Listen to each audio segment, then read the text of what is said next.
तो जब हम नंबर 1 करने के लिए जाएंगे, हम बैठेंगे नहीं, हम खड़े खड़े करेंगे, जिस प्रकार से पुरुष करता है। That is wokeness. अभी ये आपका कॉमन सेंस किधर गया? मतलब पुरुष और महिला के बीच बराबरी के लिए वो इतना उतावले हैं कि उन्होंने अपना कॉमन सेंस को भी त्याग दिया। ठीक है, तो ये जो मैं अभी बोल रही हूँ, it is not a sudden sense of wokeness, it is not a sudden set of liberation. हमें किसी ने दबा के नहीं रखा है कि हमें लिबरेट होना है। आपको पता है, एक छोटी सी कहानी है, महाभारत हम सबको प्रिय है। द्रौपदी की को कौन कौन नहीं जानता है? सभी जानते हैं। पांचाली भी बोला जाता है ना। सबसे दुखद बात यह है कि द्रौपदी के बारे में बात करते हैं तो सभी के दिमाग में सिर्फ चीरहरण ही नजर आता है। या फिर 5 पतियों वाली पांचाली, यही नजर आता है। द्रौपदी वो नारी थी जिन्होंने उस द्वापर युग में आर्थिक सबलीकरण का उन्होंने नींव रखा था, बल्कि उन्होंने वो पैटर्न को फॉलो किया था। वो उस समय जब वो अज्ञातवास में थी, तब उन्होंने हेयर ड्रेसर का काम किया था। आज के जमाने में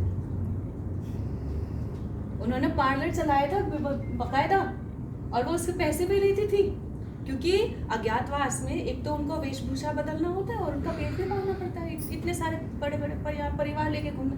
late us be very very realistic, no. ऐसा मत सोचेगा कि जैसे राम जी के हम देखते हैं कि चलो जी अभी हम वनवास को जाएंगे, सारे लोग ऐसे ऐसे कोई नहीं जाता। लिटरली बहुत तकलीफ होती है जाने में, है ना। सो ये तो बस हमारे टीवी सीरियल रामानंद सागर की देन है। हम तो बॉलीवुड से सीखे हैं धर्म के बारे में, ठीक है। ऐसा नहीं होता है।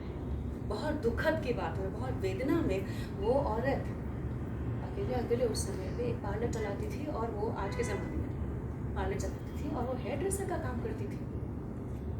बीच में हमारे जो महिलाओं का एक डिक्लाइन सा हुआ, वो जो स्खलन हुआ है धीरे धीरे, वो केवल और केवल एक बात से हुआ है, और वो है बाहरी तत्वों का निरंतर हमारे ऊपर जो आक्रमण होता रहा। एक आक्रमण होता है आपका बाह्य आक्रमण, दूसरा होता है आपका बौद्धिक आक्रमण। जब बाह्य आक्रमण होता है तो हमने बहुत सारे लोगों का हमने देखा है आक्रमण, जैसे डच का देखा है हमने, नेपोलियन का देखा है हमने, बहुत सारे लोगों का देखा है, अलेक्जेंडर का देखा है, ठीक ना। पर ये मुसलमान जो आक्रांता होते थे, उन लोगों का एक विशेषता ये रहता था कि केवल और केवल ये आक्रांता होते थे जो जिसको आक्रमण किया है उनके महिलाओं को भी शोषण करना और उनको रेप करना, ये उनकी विशेषता हुआ करती थी। वो इसीलिए क्योंकि उनको हर एक कोख में अपना बच्चा चाहिए था, अपना आगे का वंश उनको वृद्धि करनी थी। जो पुरुष कन्वर्ट नहीं होते हैं वो सर तन से जुदा, और महिलाएं ये तो भाई मशीन है, पैदा करो। तो इस कारण ही हमारे में नए नए प्रथा आए, जैसे कि सर पे पल्ला लेना, नए नए प्रथा आए कि घर से बाहर मत जाना। आज के ज़माने में हम लोग जो अभी किस लोगों ने आयशा आरिफ खान का वीडियो देखा है, जो लड़की ने बुर्का पहन के बोला है कि मुझे अभी और नहीं रहना है और लड़ाई नहीं करनी है। किन किन लोगों ने देखा है वो वायरल वीडियो? आपने देखा है? नहीं देखा? तो मैं आपको विवरण देती हूँ। एक बहुत ही कम सी उम्र की लड़की, महज कितनी की होगी, 24-25 की होगी भाई साहब, 24-25 की होगी। और वो लड़की, मैं अभी बोल रही हूँ मेरे रोंगटे खड़े हुए। वो लड़की जब उसका वीडियो शुरू होता है ना, तो वो हिजाब में है, काले हिजाब में है, और वो कैमरा को देख के ऐसे बात कर रही है, ऐसा लग रहा है कि कुछ नॉर्मल ही बोल रही होगी, कुछ नॉर्मल। कंटेंट उसके क्या है, मम्मी पापा छोड़ो ना अभी, और क्या, मैं तो हवा जैसी हूँ, मैं तो सबके साथ मिल जाना चाहती हूँ, और कितना लड़ोगे अपनों से, और कितना लड़ोगे। तो मुझे पता नहीं आगे मुझे जन्नत नसीब होगा या नहीं होगा, बस अपने को मुझे दुआओं में याद रखना। तब सडनली धक्का सा लगता है कि ये बंदी बोल क्या रही है। और उस बंदी ने वहीं पे सुसाइड किया, साबरमती के गोद में उसने अपना आत्महत्या किया। और उसके बाद उसके कुछ कॉन्वर्सेशंस अपने पिताजी माताजी के साथ जो कॉन्वर्सेशंस हुए हैं पहले, वो वायरल होती हैं। उसमें एकदम स्पष्ट रूप से वो लड़की बोलती है, और कितना लड़ेंगे, मुझसे और नहीं होता है। आरिफ खान उसके हस्बैंड है, जिनसे उनकी विवाह हुई है, वो राजस्थान के हैं, और इन लोगों ने दहेज के बारे में बोला है। और आरिफ खान जो है एक दूसरी उसकी गर्लफ्रेंड है, उसके साथ उसका रिश्ता चल रहा है पैरेलली। अब ये लड़की बार बार प्रतिवाद करती है दहेज के लिए, तो बोलते ठीक है तुम दहेज लेके आ, वो नहीं कर पाते हैं। अभी होता ये है कि एक महिला होने के नाते उस लड़की को, अभी हम सभी लोगों के दिल में एक प्रश्न अवश्य होता है, पर उन लोगों के केस में ये बहुत ज्यादा मैग्नीफाइड है, बहुत ज्यादा। हम सभी लोगों के पूरे जीवन बीत जाती है ये फिगर आउट करने के लिए कि हमारा घर है कौन सा। कभी तो मायका होता है, कभी तो ससुराल होता है, भाई मेरा घर कौन सा है। जन्म होते ही हम लोगों को सबसे पहले ठप्पा दे दिया जाता है कि आप तो पराया धन हो। अब उन समुदाय में प्रॉब्लम क्या होता है, अच्छा वो प्रॉब्लम तो आप छोड़िए, अभी हम सोचेंगे कि हम 21वीं सदी में हैं, तो चलो जी क्या प्रॉब्लम है, बहुत प्रगति कर रहे हैं, सोशल मीडिया है, सोशल मीडिया के कारण आपको ये वीडियो दिख रहा है और आज आप वोट पा रही है ना, सही बात है, सही बात। पर उसी सोशल मीडिया के लोग आज आयशा की मौत को लेकर क्या बात कर रहे हैं। उनका कंसर्न ये नहीं है कि एक युवती ने क्यों अपना जान गंवाई, क्यों किसी एक पुरुष में इतना दम हुआ कि वो किसी औरत को इतना प्रताड़ित करे कि वो हंसते हंसते अपने जान देने को ज्यादा में अच्छा सोचा। उनके लिए केंद्र बिंदु क्या है, उनके डिस्कशन की बात क्या है कि इसने जो सुसाइड किया ना ये हराम है, उसको इतना ही नहीं भा रहा था तो खुला कर लेना चाहिए था, वो हलाल होता। उनके लिए महत्व क्या है, हराम क्या है, हलाल क्या है, वो उनके लिए महत्वपूर्ण है। ये नहीं कि किसी एक लड़की को प्रताड़ित जीते जीते उसको कितनी तकलीफों से गुजरना पड़ा। इस समाज में हम आज रह रहे हैं। अच्छा मान लीजिए अगर उस लड़की ने खुला कर भी लिया, खुला यानी डिवोर्स, मुस्लिम मैरिज एक्ट के अंतर्गत, मुस्लिम पर्सनल बोर्ड के अंतर्गत खुला यानी डिवोर्स कर भी लिया, वो लड़की बोल रही मैं आरिफ से बहुत मोहब्बत करती हूँ, बहुत मोहब्बत करती, ठीक है, कल को अगर उसने खुला कर भी लिया, उसका आगे का क्या रहता है, समाज उसको जीने देती क्या उसके समाज में। दूसरी बात यह है कि बाद में अगर उसने उसी आरिफ से मिलने की, कि उसने बोला मेरे आगे और कुछ नहीं है, तो अगर वो दोबारा आरिफ के साथ कॉम्प्रोमाइज भी करना चाहती है और वो चाहती है कि चलो जोड़ा दोबारा मिल जाए, उसको किससे गुजरना पड़ेगा, निकाह हलाला। निकाह हलाला यानी किसी और से आपको शादी करनी होगी, उस बंदे के साथ आपको संभोग करना होगा, उस बंदे ने कंफर्म करना होगा कि जी हाँ इस औरत के साथ मैंने संभोग किया और अब मैं उसको खुला दे रहा हूँ, तब जाके वो अपनी पुराने पति से विवाह कर सकती है। तो हमारे जो जितनी भी लड़कियां, हमारी अपनी बेटियां, हमारी अपनी भगिनियां जो इन सारी बातों को नहीं समझती हैं, तो कृपया अपने अपने स्तर पे आप अवश्य बताएं, क्योंकि ये एक ऐसा ट्रैप है जिसमें आप एक बार घुस गए ना तो वहां से एग्जिट करना बहुत मुश्किल है। ऐसा जो गाय को खूंटे में बांध देते हैं ना, फिर गाय वहीं पे उसी दायरे के अंदर घूमो, उसके आगे जाना है तो नहीं जा सकते, ऐसा वाला हो जाता है। ऐसे कई हमारे पास स्टोरीज हैं। मैं स्वयं महिलाओं के साथ काम करती हूँ तो मुझे मेरा रूह कांप जाता है ये सुन के कि उन लोगों के साथ क्या क्या गुजरता है।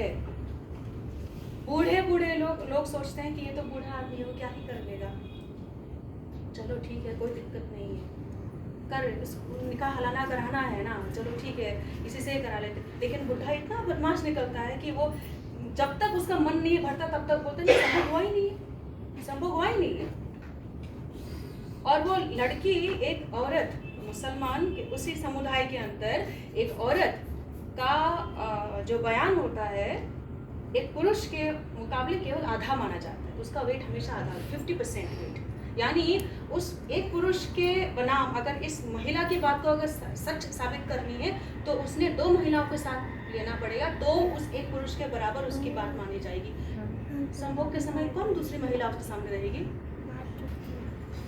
तो उसका पॉइंट कभी प्रूव होता ही नहीं है। जब ये बंदा बोर हो जाता होगा फाइनली तब कभी बोलेगा, और वो भी उसको बहुत सारा ब्राइब वगैरह देना पड़ता है, तब वो जाके बोलेगा ठीक है उसको छोड़ देते हैं।